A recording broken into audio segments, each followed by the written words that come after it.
Hello everyone, this is Serious Trivia, and in the upcoming Mythos DLC for Total War Troy, one of the new additions to the game are the three mythical creatures, and the expedition questline that goes with each.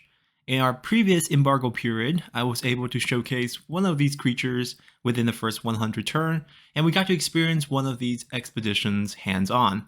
In this new embargo period before release, I'm able to create some guides for these expeditions for all three creatures. So here we have the Griffin's Patriarch Expedition Guide, and this should be a great way for you to know what to expect on these expeditions once you do get to jump into Total War Troy's Mythos DLC on September 2nd. Now, of course, everything I'm showcasing here are based on the alpha build of the game, so things could still change upon release. And if the guide need a major refresh post-release after patches, I'll make an updated guide and put the link in the description below. Now, in-game, starting on turn 15, you'll be given the option to launch your expedition. You don't have to do it then. The only threat you have is the AI faction beating you to the expedition and taking the creature that you want from the three. And only your antagonist factions can do that. So you do have until turn 75 to really get going. And that's going to play a major role in determining when you want to spend the resources to send out basically a second army in terms of expedition forces. Now, of course, you could beat the expedition with a very poor second army because you always have the option of teleporting your main army to the battlefield once you complete your expedition for a 2-on-1 action, and if your first army is strong enough, you can definitely come out ahead. But the expedition itself is a great opportunity to level up a force for yourself, and we're going to go over some of the strategies you can use in this guide. So let's jump into it. Once you launch your expedition, every 2 turns, you will get a dilemma for up to 5 dilemmas or 10 turns before accumulating in the ultimate battle. And for the Griffin Patriarch, the first dilemma is called Illyria.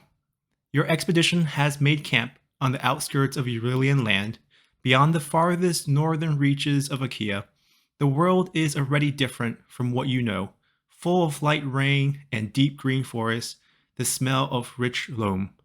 Yet, this is just the beginning. Your goal lies even farther away, near the outermost bounds of the world as your people know it, where rivers flow with gold and gemstones, and the cliffs and caves reverberate with the cries of fantastical beasts. One of them is your quarry, the Griffin. Your journey will be difficult, and the battle at the end even more so. Steel yourself and make preparations. And after hearing this story, you have 4 options in this first round, and they are: accept a special gift from the local tribesmen, scout ahead, take provisions from neighboring tribes, and tactical training in the forest and mud. And with each of these questlines, you will have up to 4 choices. Some of these choices will enable other choices down the line or create different results for the same choice down the line, and some will lock you out of certain choices. So technically, you don't actually have the full combination of 4 times 4 times 4 times 4 or 5 times, but in reality, it's a lot less, and some of these do lock out some results, and also some of these will result in the same thing no matter what you pick. And I think this is a great decision in terms of game design, to be honest. Having a sheer number of different combinations is not a great thing, because technically for the Griffin Patriarch, there could be up to 762 different combinations that you could do with this questline. But in reality, it's not that bad because certain path will kill off other path because of exclusivity. And we'll take a look at that, and I'll recommend some very good path for you to take at the end of this guide. I'm not going to read all the storylines for each of the choices, as that will take too long, but I will include them here in the guide in case you want to read it. And we'll go through all 4 choices one by one, highlighting what you will get from each of them, and we'll also talk about which path can prevent which branch in the future. So the first one we'll take a look at is accepting a special gift from the tribemen. And with this one, what you will get is an item. This will be a follower item given to the general leading your army, and it's Istros the slave. And items are things you can take out of the expedition, meaning once your army return, this item can stay with you. And this Istros the slave will give all units in your hero's aurora 15 points of morale if the unit are from this army, and 15 points of morale to the hero himself. This is not a bad item because of the 15 morale to all units within your aurora. That's quite a decent boost. 15 points of morale is no laughing matter, and Istros the slave has a fun little storyline that you can read on the right. And of course, this will enable certain path down the line where you can utilize Istros the slave to trade for benefits. And then the second choice is Scout Ahead. Now these two first choices here are actually super special in terms of what you can do with things later on, so pay close attention to what these things provide. For Scout Ahead, our units will become fatigued. This will stay till the end unless we can get rid of it. And there are, of course, options to get rid of negative status. Now, by the end, I mean the end of the expedition. These status boost, whether it's negative or positive, in this case scouting, which gives 30% missile resistance to all unit, a very powerful boost when fighting the Griffin enemy at the end, because all the Arimaspoi units are ranged. So that's an excellent boost for that final showdown, but after the showdown's over, this bonus is not going to carry over. Your units will also gain 2 ranks of experience. This will carry over. You could totally use the expedition as an opportunity to train an elite army. You can send out your best units on the expedition and have them come back fully ranked up within 10 turns, which is absolutely amazing. So we'll talk about that at the end as well. But do note that when you do Scout Ahead, you get +2 rank. And then the third option, take provisions from neighboring tribe, will result in something called Well Fed. These status effects will only stay with you for the expedition. 20% morale to all units, 20% damage resistance for all unit in the army, also quite powerful.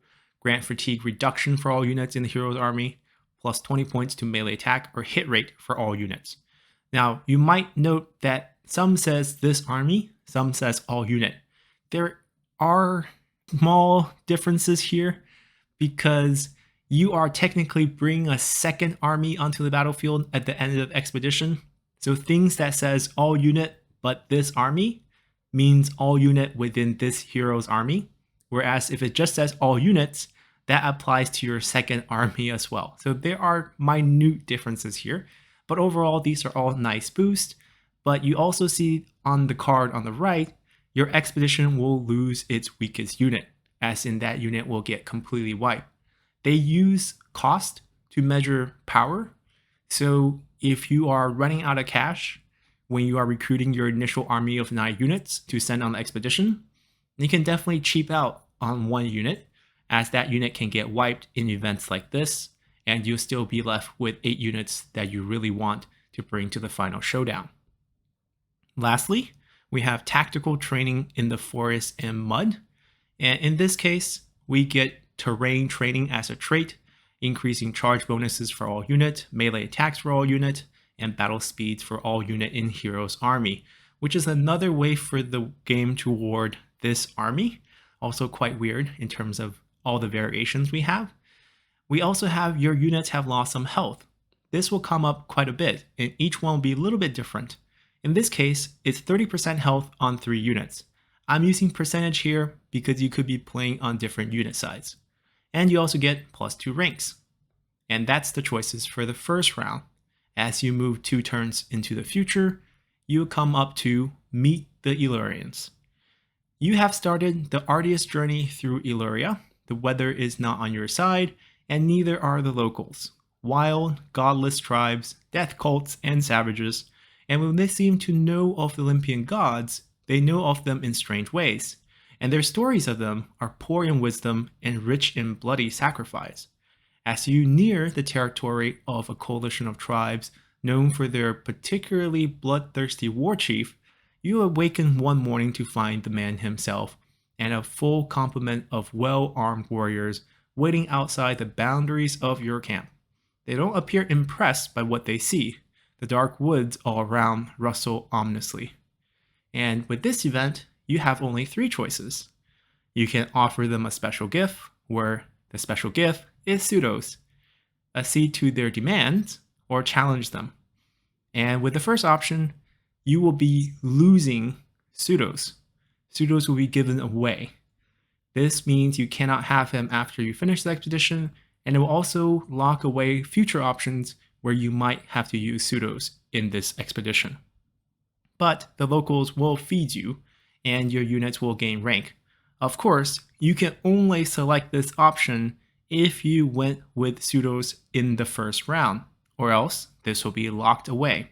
So some of the branches do get canceled out right away into the second round.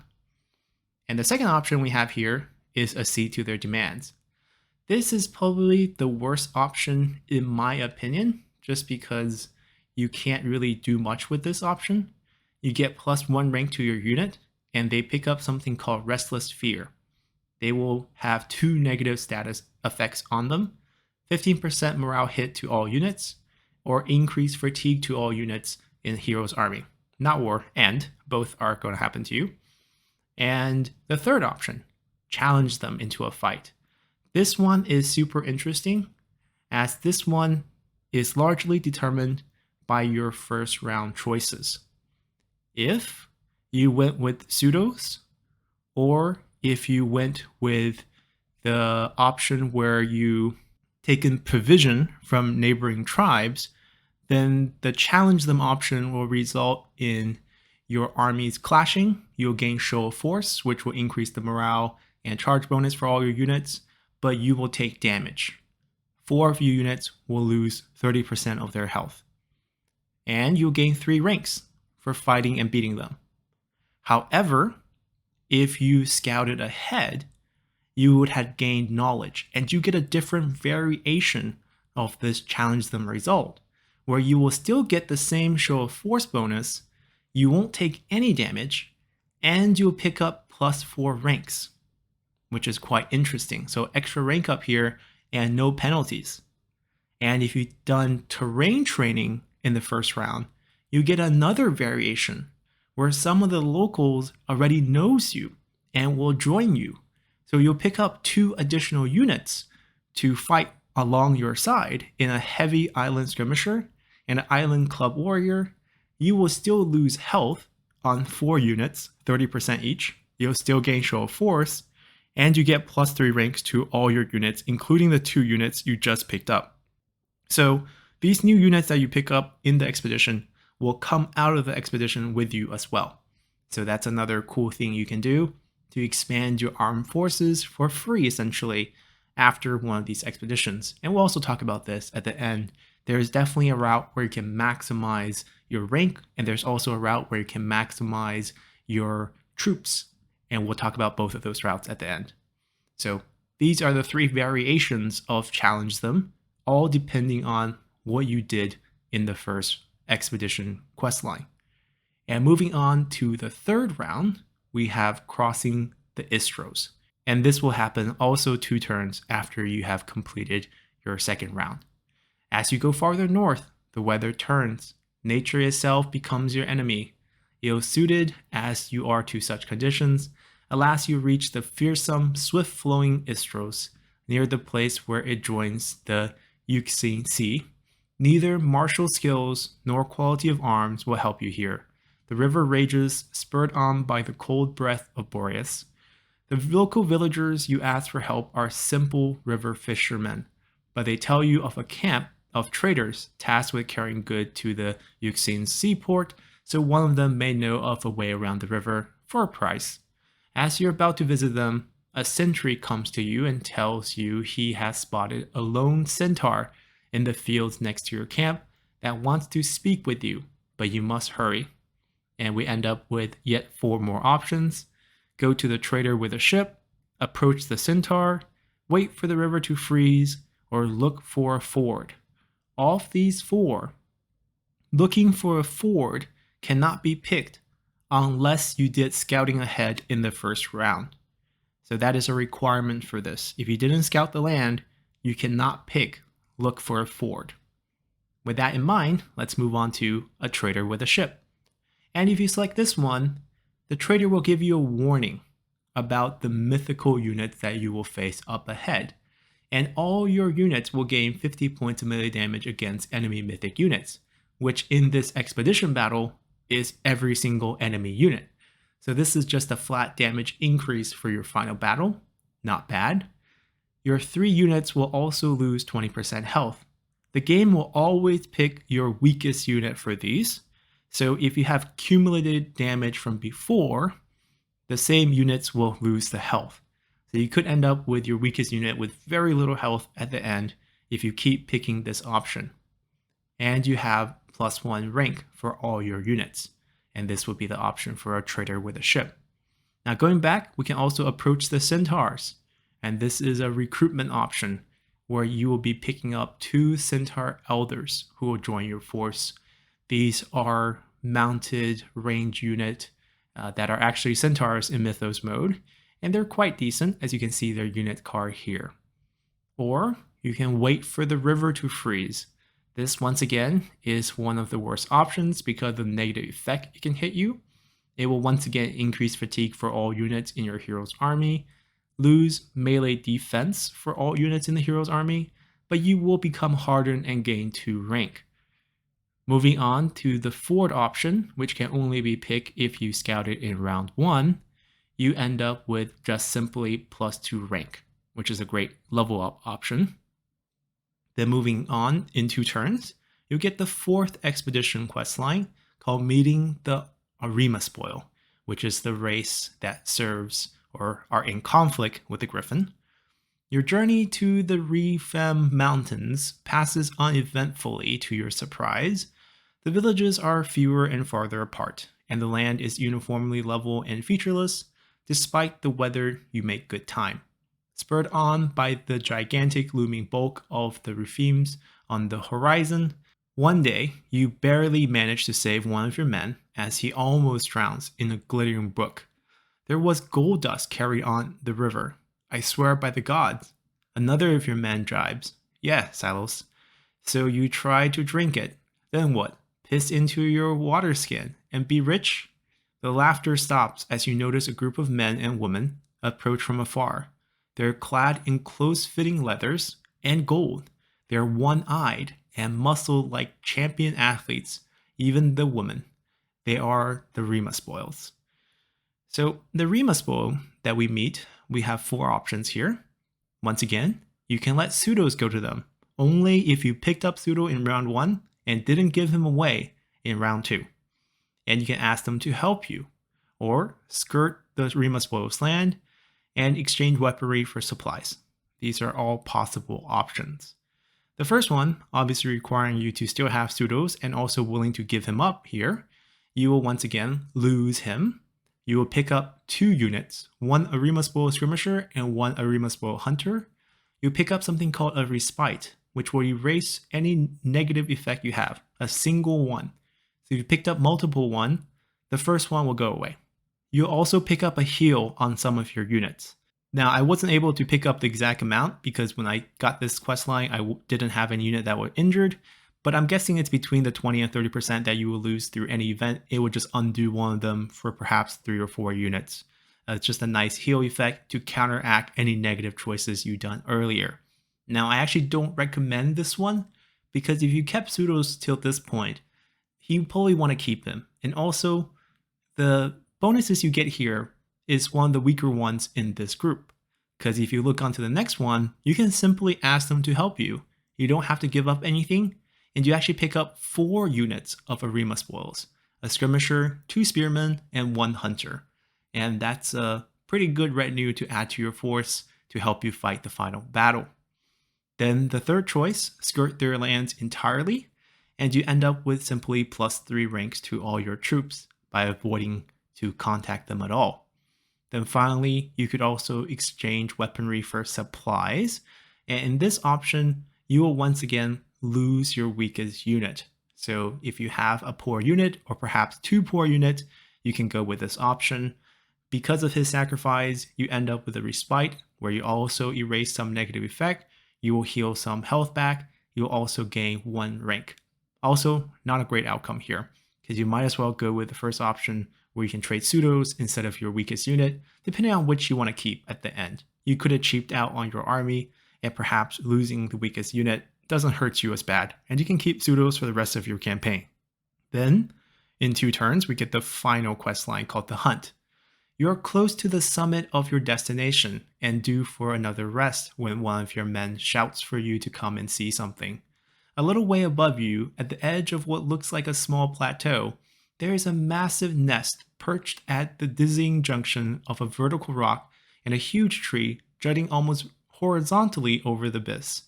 It looks like half your expeditionary force could fit inside the nest, and through its large woven branches you glimpse the unmistakable glitter of gold. Griffins, however, are nowhere to be seen. Your people are already slavering at the sight of the treasure, and surely there is a time to go up and take what you can before you prepare for battle. And here we'll have 4 choices again. We can send the Arimaspois. This means you took on Arimaspois in your previous option, whether that's with the first choice where you've given up pseudos, or you ask them for help. If you didn't do that and you scurry their land, or you just simply exchanged items, you can't use this option. You can also send in your men. You can also hold off and find a good shooting position, or hold off and find for good cover. These are all valid options here at the end. Of course, the first one has some restrictions, and we'll take a look at it. If you send in your Arimaspois, you will gain a trait called Loyal Arimaspois. This will increase the battle speed and missile damage of their units. All their units are missile units, so you get that nice boost. It's nice, especially if you picked up 4 units. This will help you out in that final battle. But overall, I don't think it's worth it. And pretty much the only reason you will ever pick this is if you ask them for help and got the 4 retinues to add into your army. Moving on, we can go with send in your own men, and we will pick up a few things. A Griffin Gold, which values at 50 gold, 1-time boost to your economy. You get an item called a Griffin Egg, which can be hatched into a lesser Griffin once you leave the expedition. And you also get something called Uneasy Arimaspoi, which the game does not detail the amount of their diminished abilities. So in the final battle, the units that you have that are from the Arimaspois will do less well in the final battle. If you don't have any, then really no penalties here, and you get to pick up a lesser Griffin once you do leave the expedition, which are hard units to spawn because there is quite a cap on their recruitment. And moving on to hold off and find good shooting positions. This is going to determine what type of army you have in terms of whether you want this or not. You will still pick up Uneasy Arimaspois if you have them. You also have a high ground bonus added to all your units, increasing the reload skill for all missile units and the range of all missile units. These are very nice bonuses if you have a range heavy expedition force. So that's where you got to decide whether you want this or not.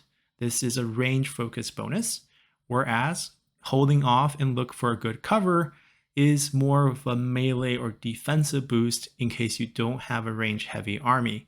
Here you'll see at the ready, 20% to missile resistance for all units, because we mentioned Arimaspois in the final battle are all missiles, and 50% charge bonus for all units to help you close the gap and charge at the Griffins and the Arimaspois in the final combat. And that's going to do it for all the options in the expedition itself. And now we're going to take some time and look at a couple options that I highly recommend because they have long-term impact on your entire campaign. And you can utilize these expeditions as a good rank up opportunity or as a recruitment opportunity. If you're simply worried about the final battle, feel free to go back and pick out the bonuses you will like and track yourself through the tree to pick your own branching path. For me, if you want to bring an elite unit there and come back with a fully plus 10 rank setup, there is definitely a way to do it. And this is the max rank up route. In the first quest, you'll pick Scout Ahead. You will increase fatigue to all units in the hero's army. This will make your final fight a little bit difficult, but not really. and you get the 30% missile resistance for all unit. That's very helpful. Plus 2 ranks, which you can keep. Then in the second one, you want to challenge them. And this is quite nice because you will take no penalty since you already scouted. You get show of force, which adds morale, add charge bonus, and plus 4 rank on top of your initial 2 to have plus 6 rank by now. Then we'll go for look for a ford, which is only possible if we scouted ahead. And in this case is simply plus 2 rank, which brings us to plus 8. Finally, by the fourth choice, you go with skirt the land, which is a plus 3 rank option, and you're at plus 11 rank, and there's no such thing as 11 rank in the game, so you would have just hit your max rank here at plus 10. You'll waste away a rank, but there's really no other math to go around this. You can end up with plus 9 rank if you want. There's a plus 1 rank option, but I prefer to just hit the max here with skirt the land. And then the final choice, it's up to you. You can go with a range bonus, you can go with the defensive bonus, you can go with the extra Griffin egg. Those are all possible with this route here. And in the end, you'll bring home a very powerful force at plus 10 rank for all your units. Or if you are in the initial stage of your campaign and you're struggling with recruiting units, you can go with the max recruitment run, where you're just trying to recruit some units to bring back to make that final fight easier by having sheer numbers and also help your campaign after it's over. Then in this case, you want to start with tactical training in the forest and mud. And this one will give you nothing, but when you go challenge them in the next round, it will enable you to pick up some locals, heavy island skirmishers and island club warriors. So those are your first to recruit here. Not really fancy unit. The heavy island skirmishers are pretty good, but island club warriors are pretty bad units, but still nice to get them. Then in the next round, we want to approach the centaurs to pick up 2 centaur elders to join our forces. And then in the fourth round, we'll ask the Arimaspoi to help us, picking up skirmishers, 2 spearmen, and another hunter on top of that for a total of 8 units.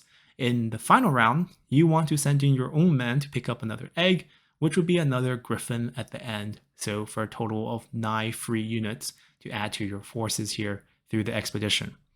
And at this point, speaking of the egg, the only 2 items you can bring out of this would be pseudos plus the egg. And there are things you have to give up to go with these options, of course. But these are both pretty interesting items that you can go for, but you can have many routes for them. So I'm not really going to make a guided run for that. And that's going to wrap it up for our Griffin Expedition Guide. Hopefully you guys enjoyed this, and we'll come back in the week for our Cerberus, as well as our Hydra variants of these. And hopefully you guys enjoy these. Make sure to like and comment, because these take a ton of time to make, just to go through all those hundreds of variations to find things like challenge them actually have 3 different variations depending on which one you picked in the first one. And it's actually a lot of work I think the developers also did to make these write your own adventure style quest lines. And this is actually one of the more interesting aspects of the new DLC that I'm really looking forward to. So hopefully you guys enjoy these as well, and I'll see you guys next time with Cerberus. Until then, bye!